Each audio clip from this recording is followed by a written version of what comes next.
Live from Studio 15 in downtown Wenatchee, it is a Thursday edition of Wake Up Wenatchee Valley in living color and in stereophonic sound.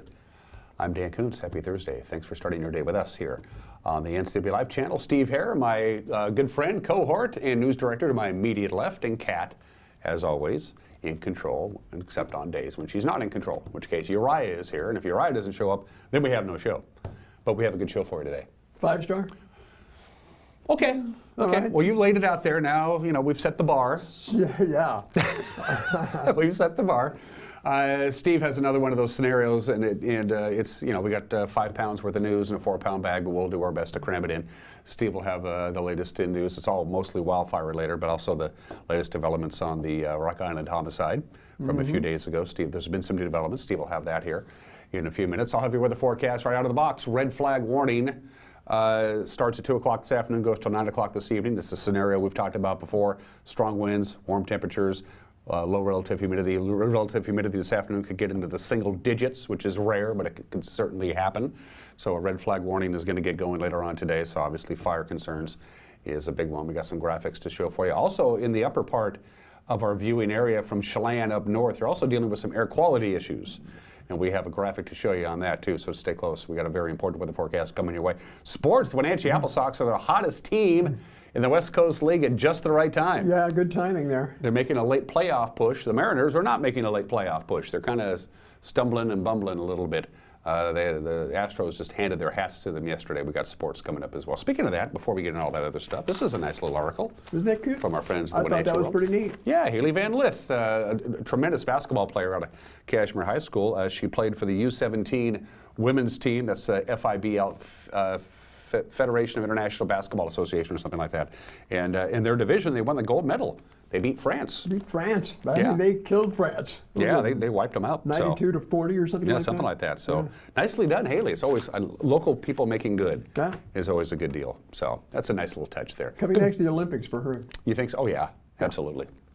In Tokyo, in 2020, is that 2020? Tokyo have it in 2020? I think so. I think they do. So anyway, congratulations to Miss Van Lith. Looking forward to seeing her hit the hardwood this autumn. Also, we have the obscure holiday. We have birthdays. We have Today in History. Everyone is entitled to Mike McNally's opinion, and kennel cameos with Megan McPherson. You ready to take our morning tour? I always look forward to this part of the show. This is probably the highlight of the show as we take a look at what's going on all over north central Washington, and that is, of course, our cross camera. Our skies have kind of cleared up a little bit. At least I can see more blue than gray. The last couple of days haven't been really too bad at all.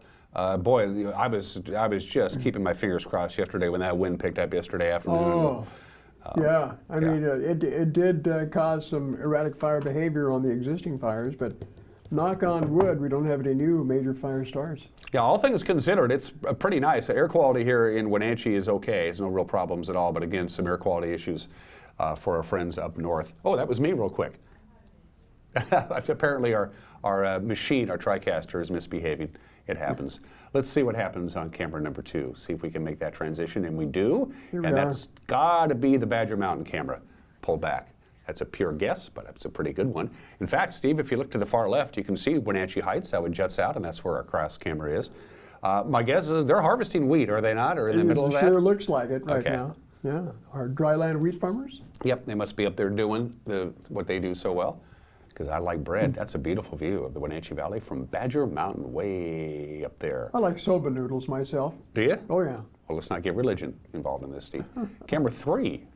Kat says, let's go see what's going on at the Manson Water Tower. That's the Manson Water Tower. Looking good. So Chelan would be to your left and Stehekin to your right. That's a big swath.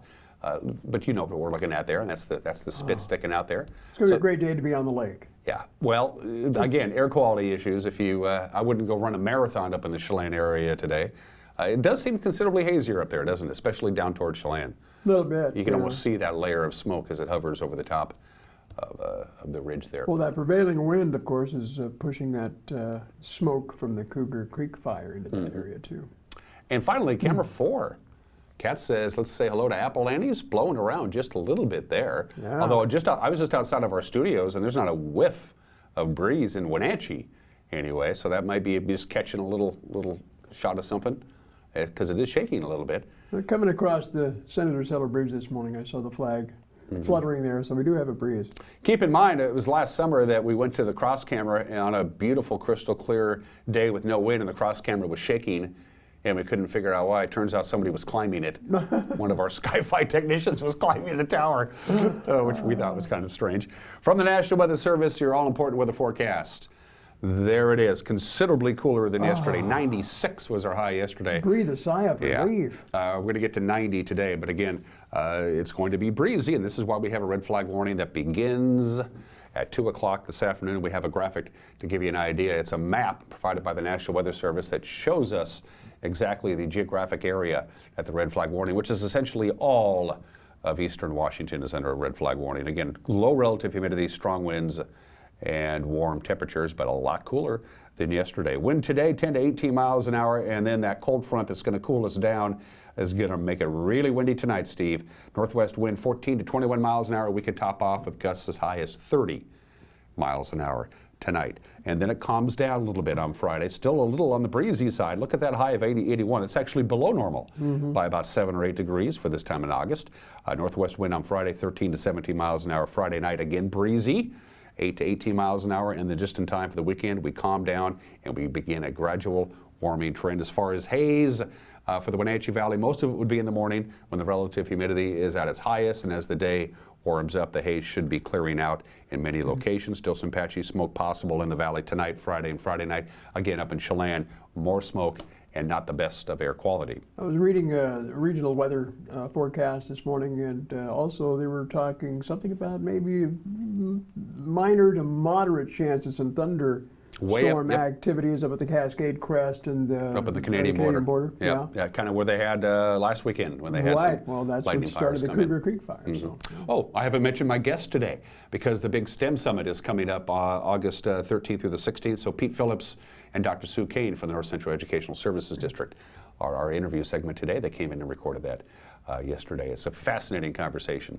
Fascinating conversation. Boy, education is so much better than when you and I went to school. Wow. I'm absolutely of the opinion that kids are getting a better education than you and I did. I never even learned how to use a slide rule. Are you kidding me? Really? Jeez. And now look at you. Well, I remember in high school, the first kids with the Texas Instruments hand calculators, boy. Those things were huge. $400 for one of those babies back in 1968. Yeah. You can get them with a box top and a coupon, you know.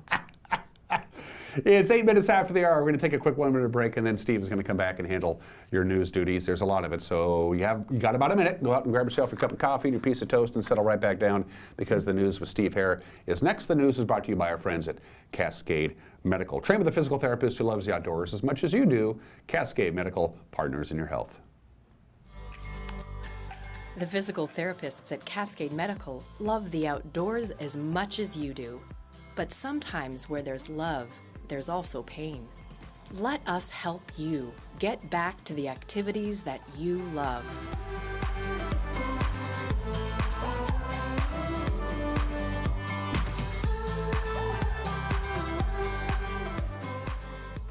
Cascade Medical, partners in your health. Hi everyone, Brent. Hey, don't mind, we're just making a commercial here, Randall. You're okay. Hi everyone, Brent here. You're gonna love this. When you see this, come down and see us behind Nissan. I can do it. I can do it.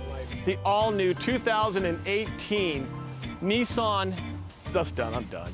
We can't do it. Come down and see us at Town Nissan behind Costco in East Wenatchee. Better performance, better proof. And now it's time for your local news update with Steve Hare. Welcome back to the program. Here are some of the stories we're following on this second day of August 2018. First of all, back to the fire lines. A lightning-caused fire continues to eat up acreage in the upper Entiat Valley. The Cougar Creek fire is now swollen to over 1,500 acres of forest land, about 12 miles northwest of Ardenvohr. It's burning in mostly timber, including a significant number of beetle-infested tree stands. The fire behavior has become more active due to the continuing hot, dry, and windy weather. 321 firefighters are currently deployed on that blaze. Level 2 evacuations that changed yesterday from level 1 to level 2 Advisories now issued for the area of Mad River Road up to the end of Eniat River Road at milepost 24 on both sides of the roadway. Fire managers say there's the potential for significant fire growth and longer range spotting. The Cougar Creek Fire is a heavily used recreation area. It's highly visible from tourist destinations. You'll be seeing a possibility of some large smoke columns, as you're seeing here. Multiple cities and travelways in north central Washington also be very visible.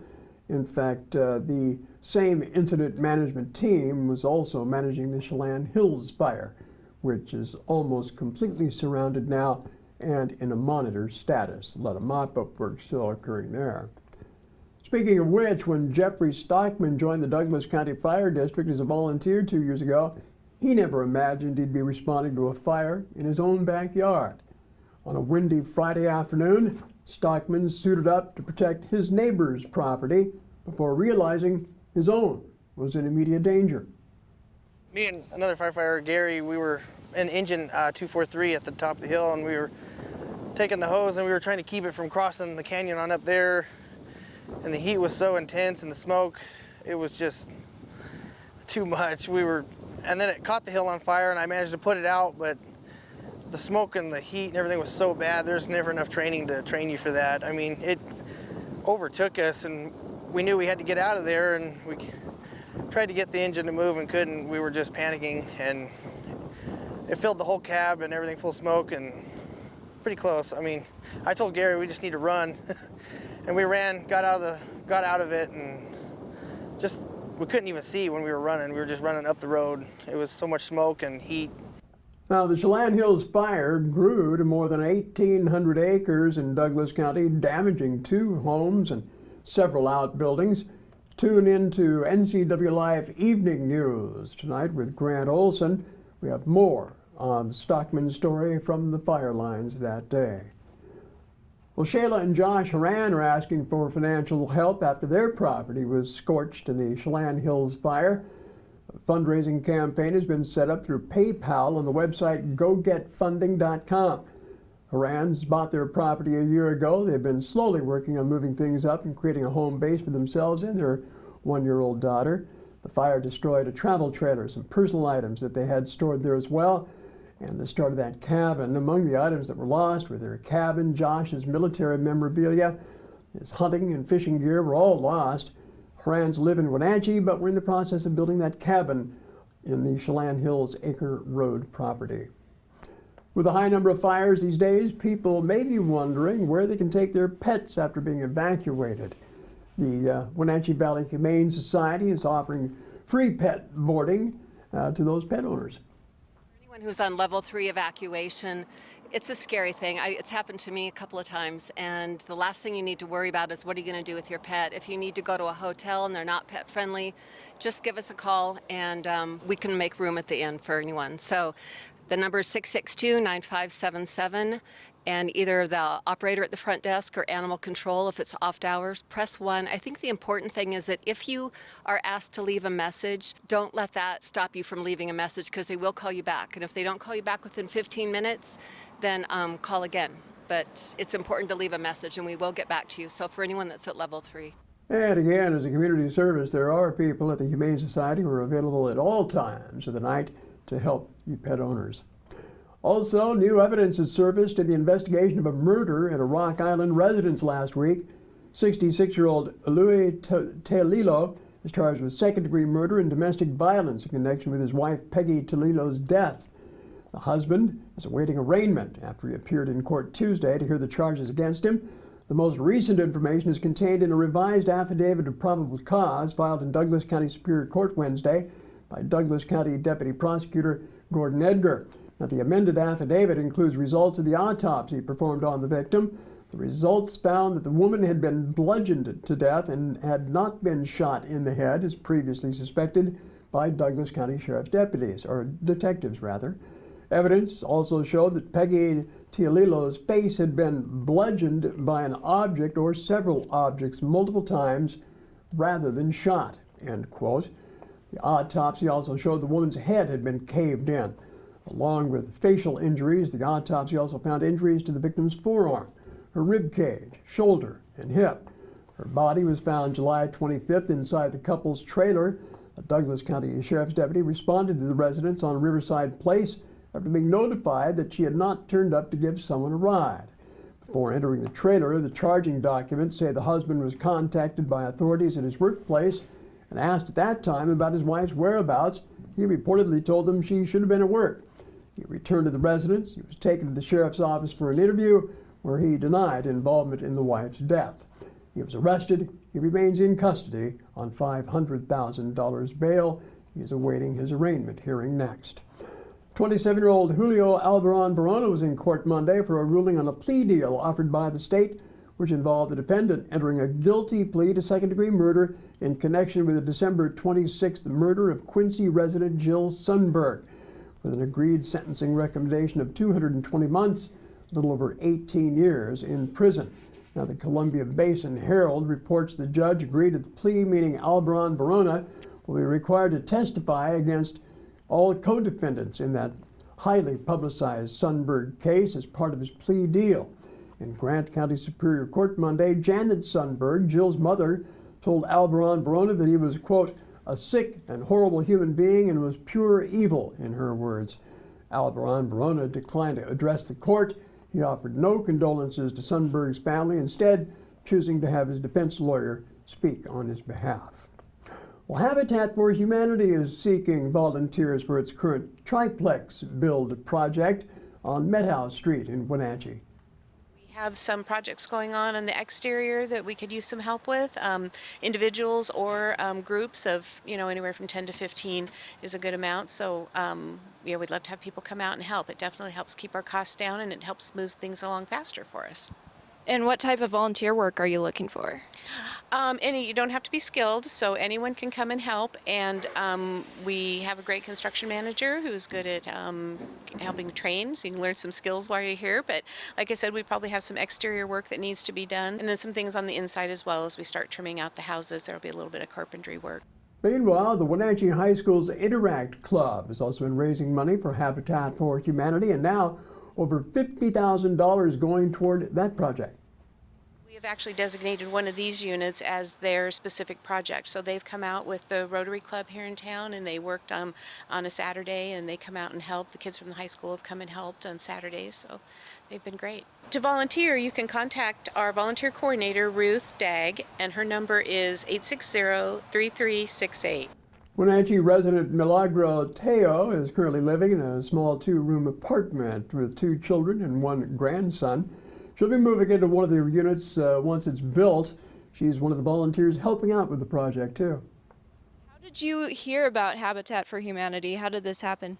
Well, the first time that I knew about is because I had a neighbor that has those houses from this program, and she told me about it, how she got it, and things about the process, so I got really interested in it. And then later I started hearing in the radio, and even I hear about that phone number stuff, so I just went to the office and applied for it.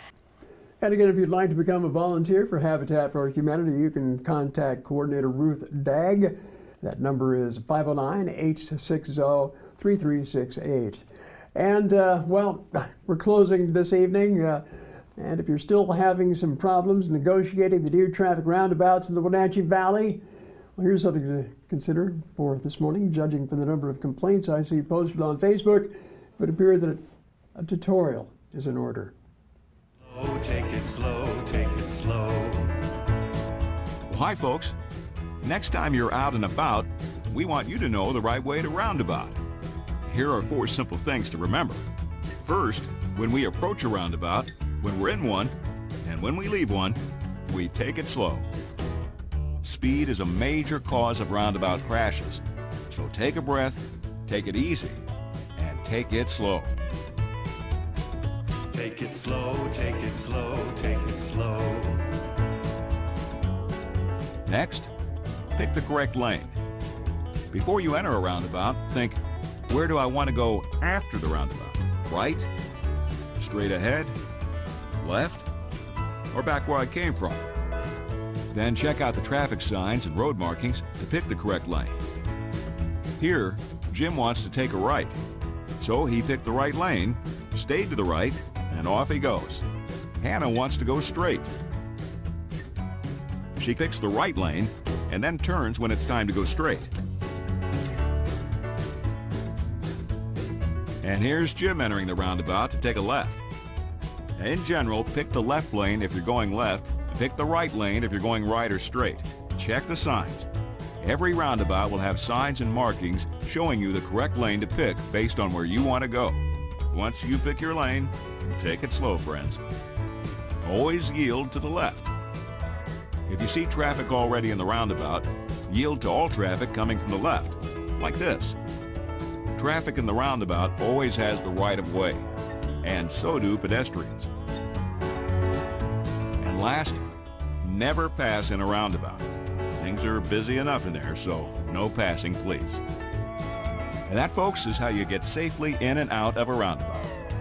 Now remember, take it slow, take it slow, take it slow. Visit WisconsinRoundabouts.com for more info. There.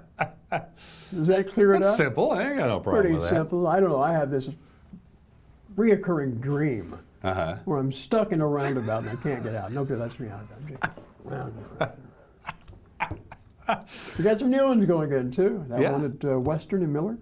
Western and Springwater, I believe. Yeah. That one's going I don't good. have a problem with roundabouts. I don't either. Yeah. The only one I have a problem with is one over in East Wenatchee that we just showed. Our drone footage of the one there at Safeway. It can be a little hairy there at times, especially when you've got the people coming from Costco. You know, it gets a little dicey sometimes. I have no problems with roundabouts. It's just, well, I don't either. But yeah. They're all over Western Washington. I mean, it's, I had problems with the other people in roundabouts. That's the problem. Thank you to our friends at the Big Cheese State of Wisconsin for making it very simple for us goofballs over here in the Evergreen Strait to figure out roundabouts. 22 minutes after the hour, 69 degrees on our way to a high of 90. Again, a red flag warning from 2 o'clock this afternoon to 9 o'clock tonight. Low relative humidity, warm temperatures, and strong winds as that cold front that we've been promising you is going to start coming in today. Breezy this afternoon, quite windy tonight, spilling into Friday, and then a calm weekend. If you drive by our building in the 200 block of Chelan here in Wenatchee, you see the big, smiling, handsome mug of Grant Olson, the pride of Joplin, Montana, right on the side of our building. And there's a reason we put Grant's picture up there. Because he's our face guy. That's right. He's the face of our news. That's right. And he delivers the news for you at 5 o'clock, 6 o'clock, and 10 o'clock. Your 3 chances to check out what happened on this Thursday or any other weekday for that matter. Granted, the anchor chair, Eric Grandstrom, handling sports. 5 o'clock, 6 o'clock, and 10 o'clock. It is the evening news right here on the NCW Life channel. If you choose to consume your news in any other way, we make it as easy as possible for you. You can watch it on our Facebook page, again, just about 5 o'clock. You can watch it on our website, again, about 5 o'clock. We want you to consume the news whatever way you want to do it, and that's why we make it as easy as possible for you to do that. And you can also be a part of our news team and handling those duties as he always does, my friend and yours, Steve Hare. If you have a news story you think we should be covering, let us know about it. You can do it on our Facebook and Twitter pages. You can do it by email. Just write to us at news@ncwlife.com. Pretty convenient too on the website. Right at the top of the page you'll see the tab that says Contact Us. Just click that and you can communicate that way. And as always, our breaking news hotline is open to you at 888-6295. That's 888-NCWL, our breaking news hotline. Apple Sox W, Mariners L, Seahawks getting ready to play a little football, plus the obscure holiday today in history, birthdays. Everyone is entitled to Mike Benatti's opinion. Our Kennel Cameo for this Thursday morning, and my interview with Pete Phillips and Dr. Sue Kane. Still coming your way between now and 8 o'clock. You're watching Wake Up Wenatchee Valley, live from Studio 15 on the NCW Life channel.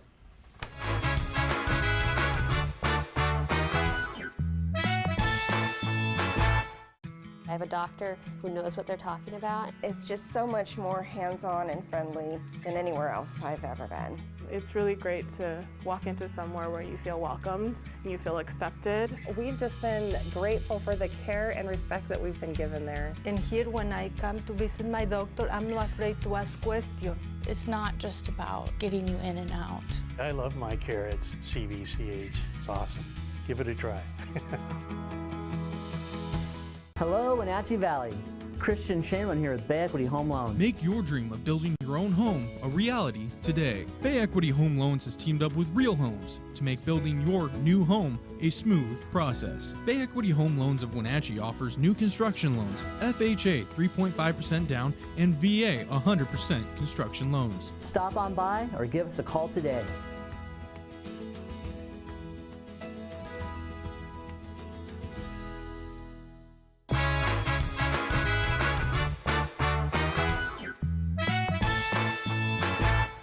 And welcome back to this Thursday edition of Wake Up Wenatchee Valley. I am Dan Kuntz. Wenatchee Apple Sox red hot at just the right time. The question is there enough season left for them to make the playoffs? They're playing really good baseball. They won for the 8th time in the last 10 games. They beat the Port Angeles Lefties 12-3 last night. Wenatchee's Connor McCord led the offensive onslaught, just missing hitting for the cycle by a double. The Apple Sox 18 hits in the ballgame, 18, including McCord's 2-run home run in the bottom of the second. He would be retired on a fielder's choice, but that brought in the first run of the game. Slaps this ball in the air, high toward the right center wall, and that one is out of here for a home run. Connor McCord, a 2-run shot, makes it 6-0 Wenatchee.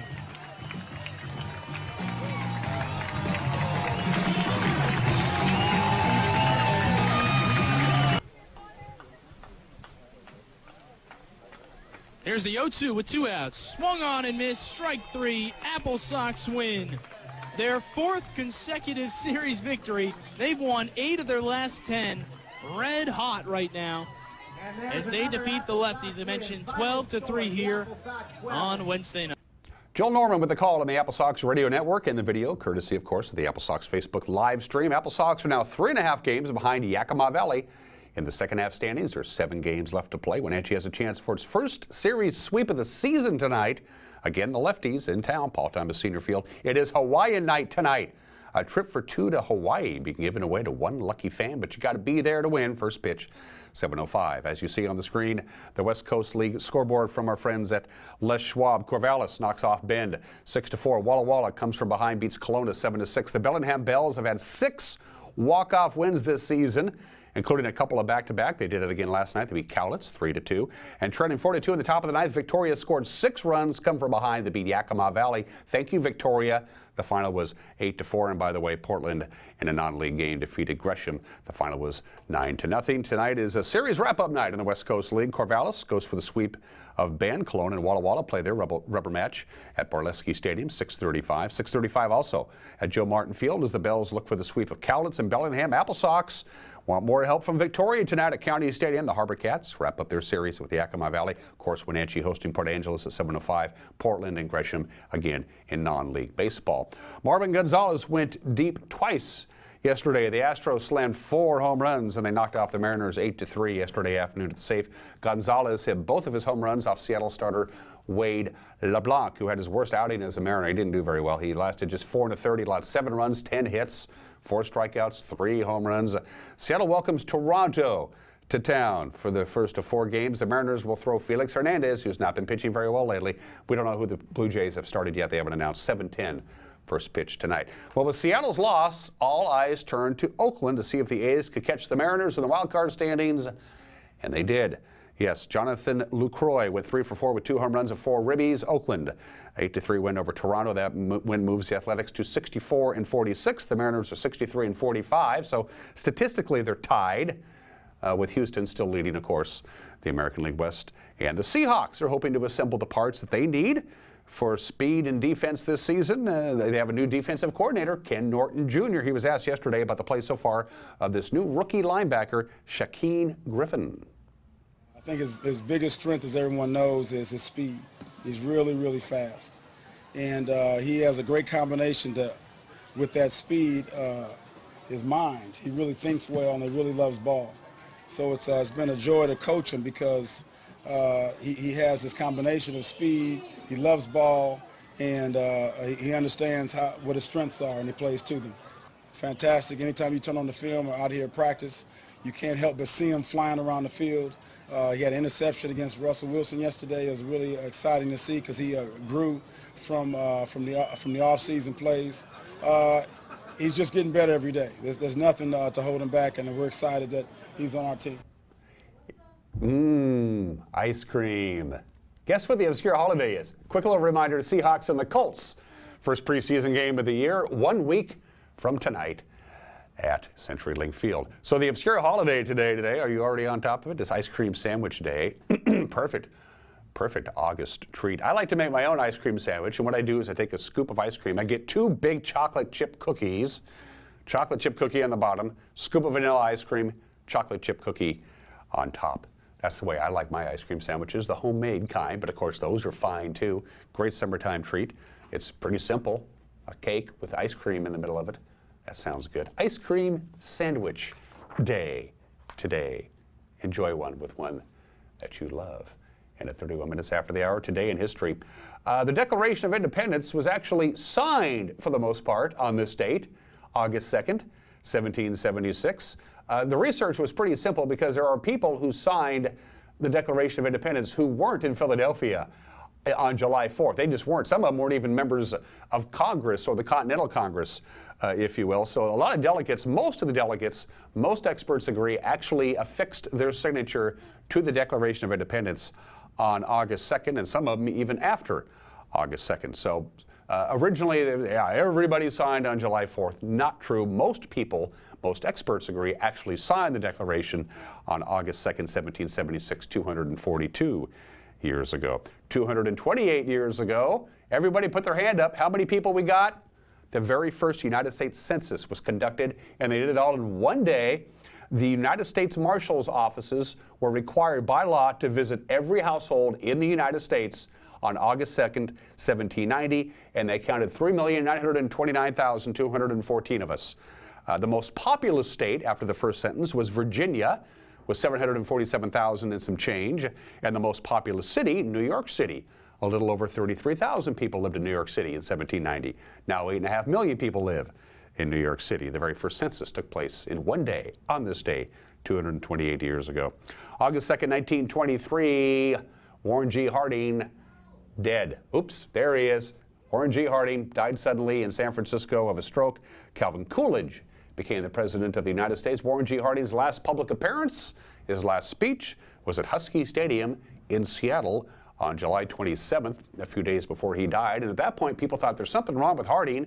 They couldn't understand really what he was saying. His health was already failing, and on August 2nd, 95 years ago, he died, and Calvin Coolidge took over the presidency. And on this date, 28 years ago today, Iraq invaded Kuwait, which of course eventually would lead to the Gulf War in about 6 months later. There were any number of reasons for the reason that the Iraqs invaded Kuwait. They were $14 billion in debt to the U.S. because they borrowed a bunch of money to finance the Iran-Iraq War. And Kuwait had very high petroleum levels, which kept the price of gasoline down. And Iraq wanted to make more money. Anyway, Saddam Hussein said, we're going to go ahead and take Kuwait. In a major blunder, it happened on this date, August 2nd, 1990. And finally, birthdays at 33 minutes after the hour. 2 Frenchmen who did American proud. The guy who designed Washington, D.C., Pierre Charles L'Enfant, was born in the state in 1754, died dead broke at the age of 70 in 1825. They paid him a lot of money to design the nation's capital. Apparently he blew it. He was born in the state in 1754. Frédéric Auguste Bartholdi, the man who designed the Statue of Liberty. Liberty Enlightening the World is the name of the statue. He was the sculptor who designed the Statue of Liberty. He was also French. He was born in the state in 1834, and he died a very rich man in 1904. Carroll O'Connor, always known as Archie Bunker, of course, on All in the Family. He won 4 Emmys portraying Archie Bunker in All in the Family. Then he won a 5th Emmy by portraying Chief Gillespie in The Heat of the Night. Carroll O'Connor was born in the state in 1924, passed away in 2001 at the age of 76. And Peter O'Toole, one of the great actors of all time, 8 Academy Award nominations for Best Actor, and he never won it. 8 nominees, never won an Academy Award. Peter O'Toole was born in the state in 1932, passed away 5 years ago at the age of 81. Those are your birthdays at 35 minutes after the hour. Mike McNaughty is standing by. So is Pete Phillips and Sue Kane from the North Central Educational Services District. But first, let's see if we can get the dog home. Rudy the dog. It's time for Kennel Cameos with Megan McPherson.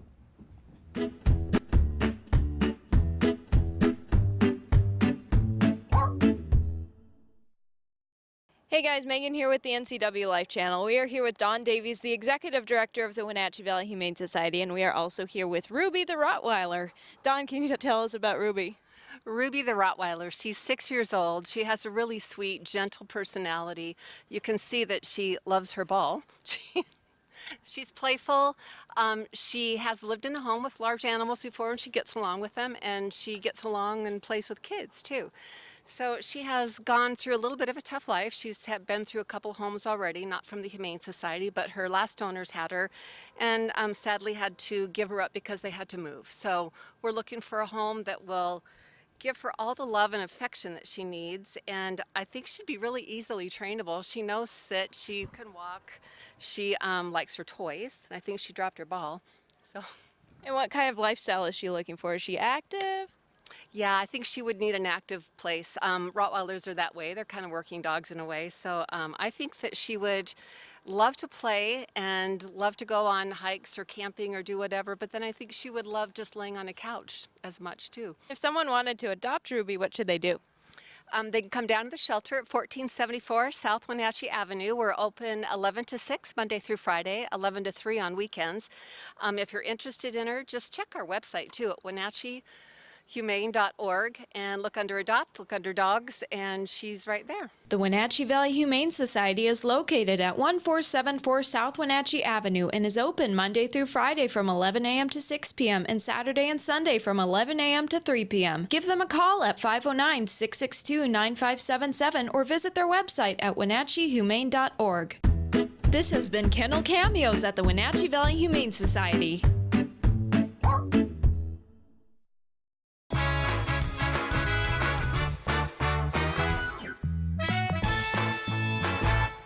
You don't want to see this happen.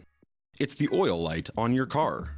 Oil is the lube of life for your car's engine. At Alignment Pros and Express Lube, they pour the best oil your car deserves. Expect fast, friendly, superior service in a clean environment. They'll change your oil and perform a 21-point inspection while you enjoy the comfort of their amazing waiting room. Keep your car in top shape at Alignment Pros and Express Lube in East Wenatchee. Dear Mary Maids, just got home from a trade show and I didn't have time to pick up the house. Kids made chili. Jeff did a mud run. Oh, and Winston shredded Teddy's bed. Again, please clean it the best you can. Oh, except for the statue Max made for me. Thanks, Abby. Hi, Abby.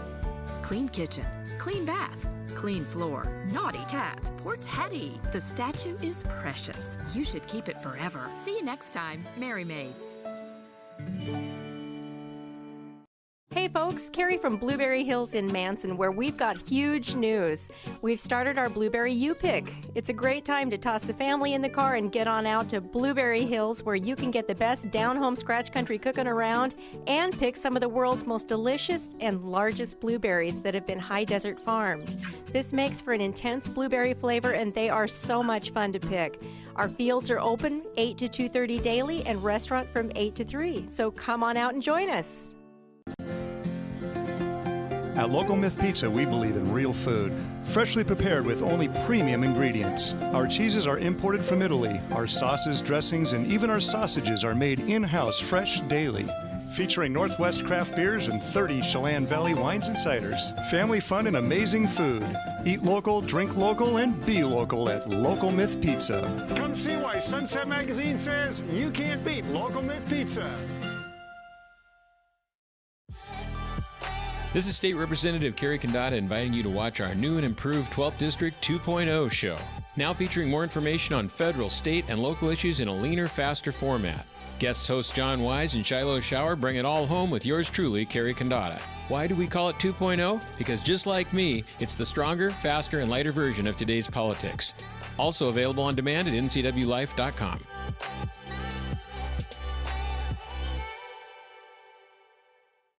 Did you know that our pets can put on extra weight just like us? Obesity is the most common preventable disease in dogs and cats. Your pet's excess weight can lead to health issues like joint pain, arthritis, diabetes, high blood pressure, and more. Dr. Shauna Baez and the staff at Paws and Claws Veterinarian Hospital care about your pets, and they can help you keep them lean and healthy. Call Paws and Claws today at 888-PAWS or find them on the corner of 4th and Isle in East Wenatchee.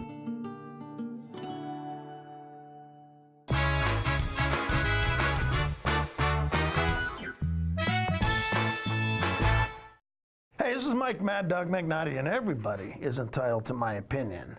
Now, when it comes to women, President Trump is a pig. I'm sorry. His disrespectful attitude towards women is just beyond the pale. Now, Bill Clinton, he's also a pig for similar reasons. I'm sorry. His willingness to use his power and position to sexually exploit a subordinate in the Oval Office, for all places, comes from the same attitude of disrespect towards women, which is expressed by our current president. Now, this is why, like them or not, I have respect for guys like George W. Bush and Barack Obama, who all appearances are faithful and respectful husbands and good fathers to their daughters. Now, this is Mike Mad Dog Magnotti, and that's my opinion.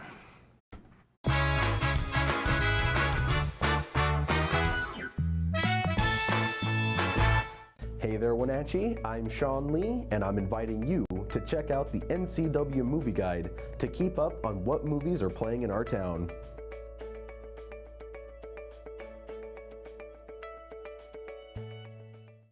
For the newest tech, coolest tech, and the craziest tech stories available on the interwebs. Man caught clinging to the back of a speeding train. Tune in to your weekly tech update right here on the NCW Life channel. I'm Grant Olson, and you're watching the NCW Life channel. I'm Eric Grandstrom with NCW Life Sports. I'm NCW Life News Director Steve Hare. Catch us on Local Tel Channel 12. You can watch us on Charter Channel 19 or stream us live on ncwlife.com. Follow us on Twitter and like us on Facebook. Where we cover the local high schools, the Wenatchee Wild, and the pro teams out of Seattle. On Saturday, we have a 90% chance of rain. Catch it all right here on the NCW Life channel.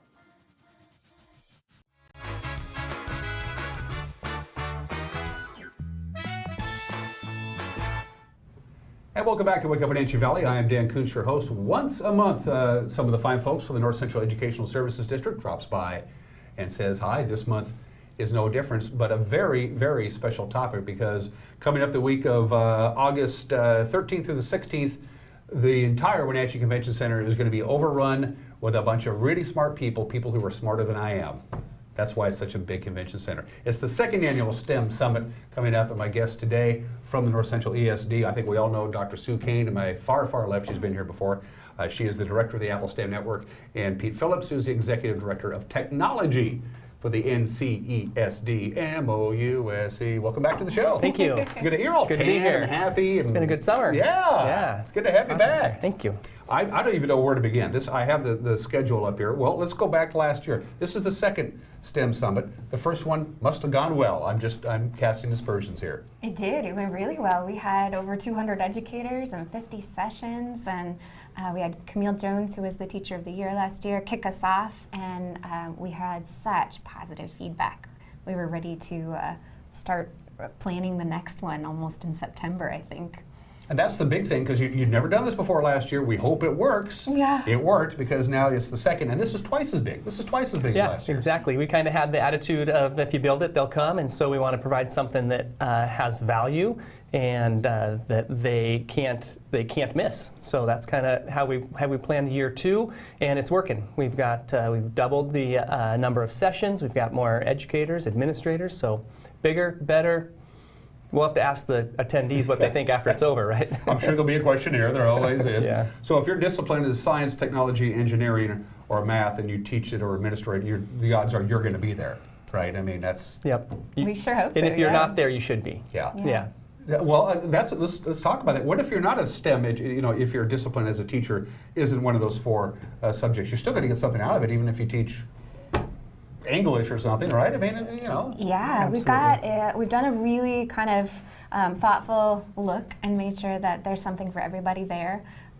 So there's a whole track for folks that are librarians, for example. How do you pull STEM into the library? Or how do you pull in STEM into the English language arts classroom? Some of the tech and computer science. How do you get kids out into the field, which is a really cool opportunity to do some field trips and that kind of thing. And so we've been thinking about making sure that there's something there for K-12, any discipline. Talk about the team that put together this whole STEM Summit. It's 4 days, and it's a jam-packed 4 days. Monday the 13th through the 16th. Something to do 9 a.m. all the way to 5 o'clock. Logistically, how did you decide who does what? What are we going to do? Where are we going to schedule? This must have been a huge undertaking. Yeah, it is. And we have a big team at the ESD that helps with all aspects of that. And I think the core team is this, our STEM team. So these are the teachers, the people providing professional development, the experts in the field. And so not just the ESD team, we have branched out and we have a lot of teachers and their colleagues presenting at this. So it's not just an ESD run event. This is successful because of the people that are standing in front delivering that content, doing those sessions, and we have teachers from all over the valley, from a lot of different school districts. I don't even know where to begin as far as the scheduling is concerned, but I want to talk specifically about the keynotes speakers. You brought in some pretty important people who are top in their field to do the keynote speaking on each day. Yeah. Yep, absolutely. So yeah, we kick it off with Jeff Utek, who's a local boy. He's Spokane and now in Seattle. Been in the state for a long time, but he's a national ed tech speaker. He's high energy. He incorporates Google into everything that he does. And so, you know, your first question was where do you start with this and who should be there? And it doesn't matter where you're at in your STEM road. If you're just beginning, you're wondering what this is, or you have been incorporating STEM for years in your classroom, we have something for everybody. And Jeff is the first keynote, and he's going to kick that off with getting people excited about integrating STEM in the classroom. In fact, they got keynote speakers Monday, Tuesday, and Wednesday. Thursday, you're giving everybody the day off as far as the keynote speaker is concerned. So that's Monday. Tuesday's keynote speaker, again, this is during the lunch hour, is Linda McKay. What's her topic going to be? Yeah, Linda is the assistant superintendent at the ESD. She is running this team and is the brainchild behind this. And so Linda's going to kind of paint the picture of what it looks like in North Central ESD, but also statewide as far as education in the classroom and STEM and what the ESD can help out with and the opportunities there for teachers. So excited to get her up in front of the crowd and let her talk STEM. And Sue told me off camera the fascinating story of Wednesday's keynote speaker. Yeah, so Jesus Rodriguez is coming to tell us, he's going to talk a little bit from a student perspective about why STEM education is kind of a game changer for a youth. Grew up locally here, started at Wenatchee Valley College, and just graduated from WSU in agriculture, which is our largest STEM sector employment opportunity. And he's just going to talk a little bit about why he feels like educators who give that STEM education and real-world connection a chance in their classroom really makes a difference. And for him, it set him on a track that is really bringing new opportunities his way. So I love local boy makes good stories. Local kid makes good. That just makes me feel so good. I have the schedule up here. This is not one of those deals where you just walk around with a badge. There are exhibitors and stuff. But if you plan to go to a specific class or a specific symposium, I'm seeing fill-in, limited, sold out, limited. Obviously, if there's teachers out there who haven't signed up yet, you better get on the stick because some of these classes are filling up or half filled up. Yeah, well, first we will turn no one away. We'll make some room. The limited and what we see on the schedule, if you're going to sign up, is just based on capacity of the room size. We're ready to move stuff around and put people in. You know, we'd love to have 1,000 people at this summit for sure. What's so funny, Sue? It makes my heart jump a little bit. You yourself are going to be running a couple of things, right? I am. in your chosen field of technology. Yep. As far as what I'm doing, just kind of looking at some holes or some gaps of what we need and where I can fit in, and love to help out. Mine is all around instructional integration with technology tools. So using tools in the classroom, and we've talked one-to-one, which means a device in every student's hands. And that becomes a classroom management issue, if you can imagine everybody on their own devices doing their own thing. And so that's kind of where my couple courses are centered. Are some of the more veteran teachers still, even if they're a science or technology or a math teacher, are they still a little leery of today's technology and bringing it into the classroom, or are they embracing it? Yeah, those guys that are using it, those guys and gals that are using it are that we would say are experts in the field. The other piece of the sessions is we're going to talk about new technology. This stuff changes daily, right? And we don't know about it. It's really hard to keep abreast of everything that happens, and so that'll be part of it. For those guys that are experts in the classroom, there really is no such thing because there's a new tool that we can implement in the classroom. For the teachers who are coming to get something out of this 4-day wingding, is this out-of-pocket expenses? Are the districts paying for them out? How are they forking over the tuition, so to speak? Yeah, so the North Central Educational Service District has a STEM co-op. And so a lot of the districts actually purchase the year-long STEM co-op membership, and if that is the case, then the teachers, they can send as many teachers to the summit as they want, and it's included in that. The ones that are not STEM co-op districts, they can actually enroll and then they pay like a normal conference would. And if they're not in the North Central Washington footprint, like if you are somebody coming up from Yakima or Tri-Cities or Spokane, then they would register and pay like a normal conference. But there are so many STEM clock hours that most of the districts that fall in that latter category, they're covering the cost for the educators to go.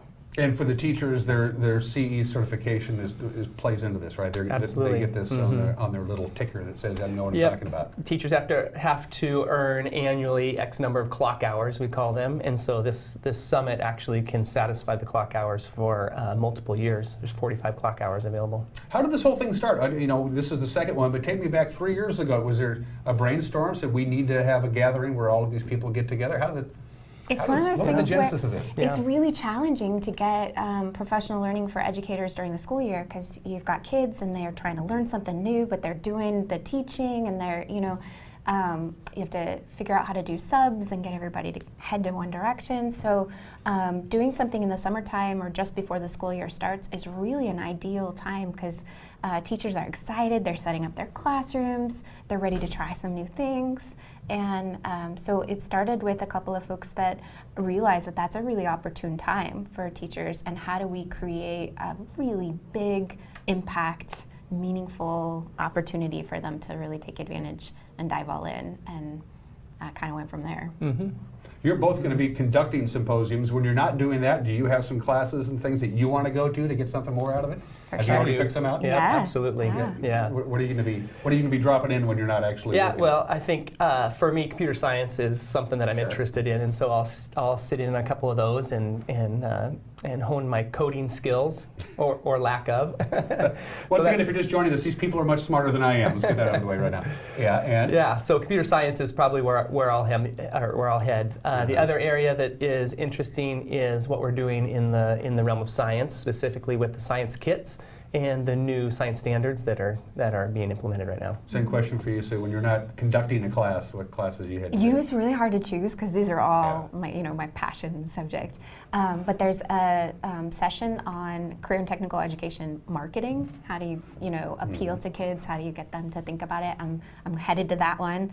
And then Ron Brown, one of the Wenatchee School District tech directors, he's teaching a whole series of Google Classroom types of tools, and I want to learn a little bit more about those, and so I'll be headed his way for those, and I think I'll pop in and out of a few of them actually.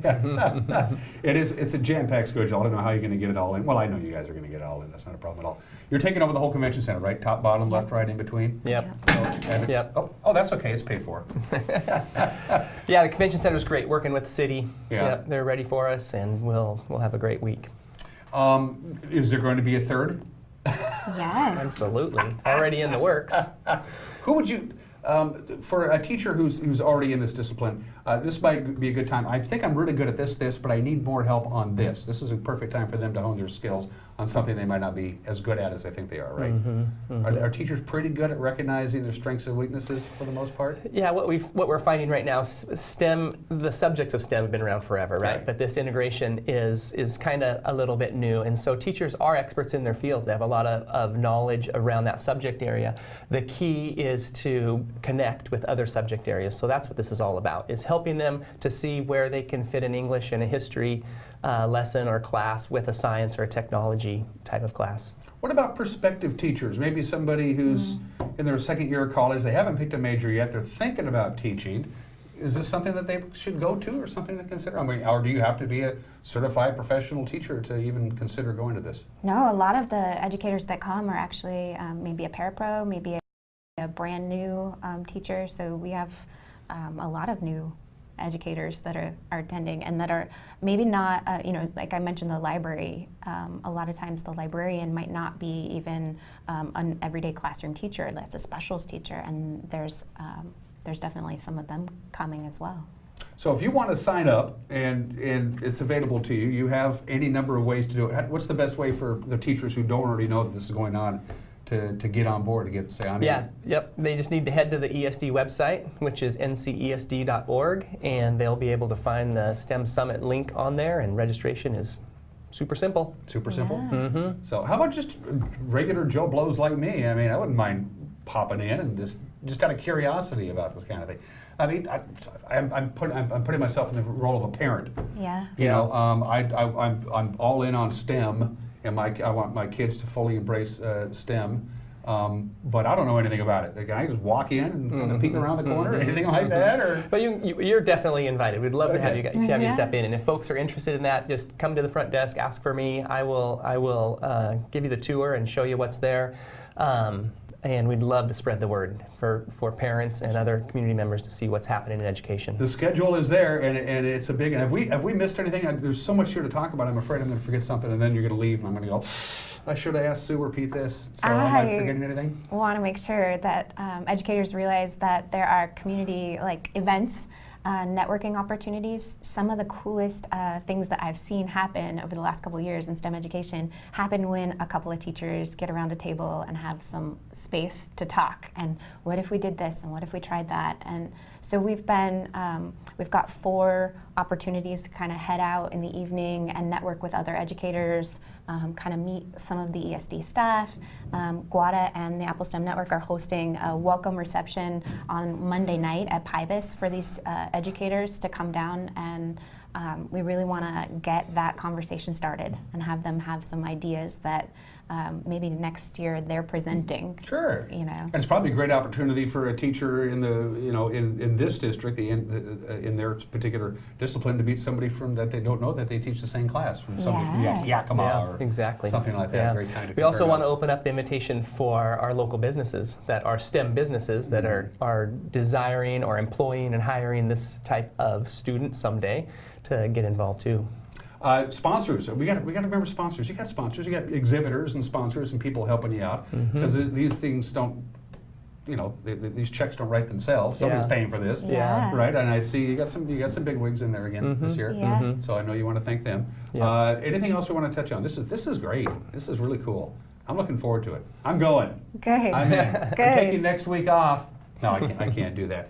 Pete Phillips, the Executive Director of Technology for the North Central Educational Services, Dr. Sue Kane, the Director of the Apple STEM Network. Break a leg and have fun. Thank you. And let us know how it goes. Yeah. Absolutely. All right? Yeah. Will do. You watch Wake Up Wenatchee Valley on the NCW Live channel. We'll be right back.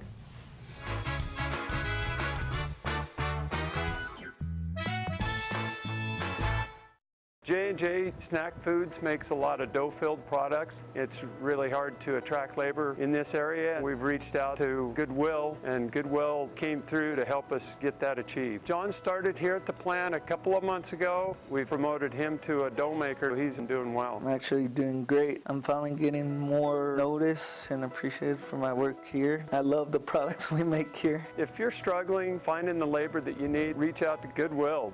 Goodwill, there's more behind the store.